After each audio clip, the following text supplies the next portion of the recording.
Comment on peut analyser ou reconnaître en fait une tristesse ou une mélancolie, parce que ce sont deux choses différentes qui sont abordées comme cela en sophrologie. Alors déjà, la tristesse, c'est lorsqu'on est face à un manque de quelqu'un ou de quelque chose.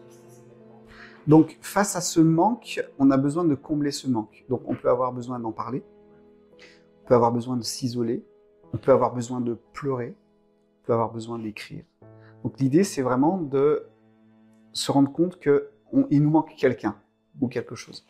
La mélancolie, c'est un mélange entre la joie et la tristesse. Donc du coup, on est vraiment dans un état intermédiaire. Effectivement, comme tu disais tout à l'heure, la tristesse, on est complètement renfermé, c'est très simple. Là, si tout à l'heure, on levait la tête, on levait les yeux pour être dans de la joie, et dans la tristesse, on va être complètement renfermé, on va avoir les épaules baissées, on va avoir, comme on a les épaules baissées, la tête baissée, on va avoir les lèvres qui vont se baisser, on va avoir le regard qui va se baisser, tout naturellement. Alors que voilà, la mélancolie, ça va être à un autre stade en tout cas. Ok.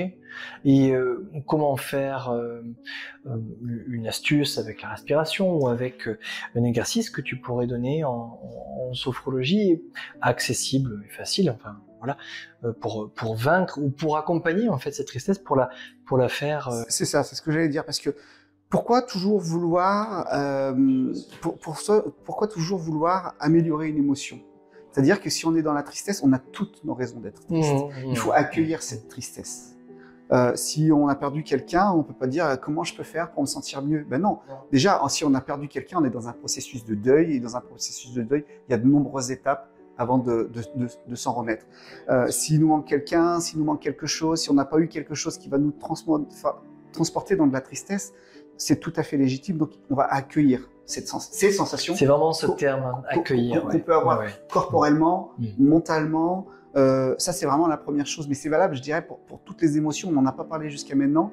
Mais accueillons, habituons-nous à accueillir les émotions que l'on reçoit.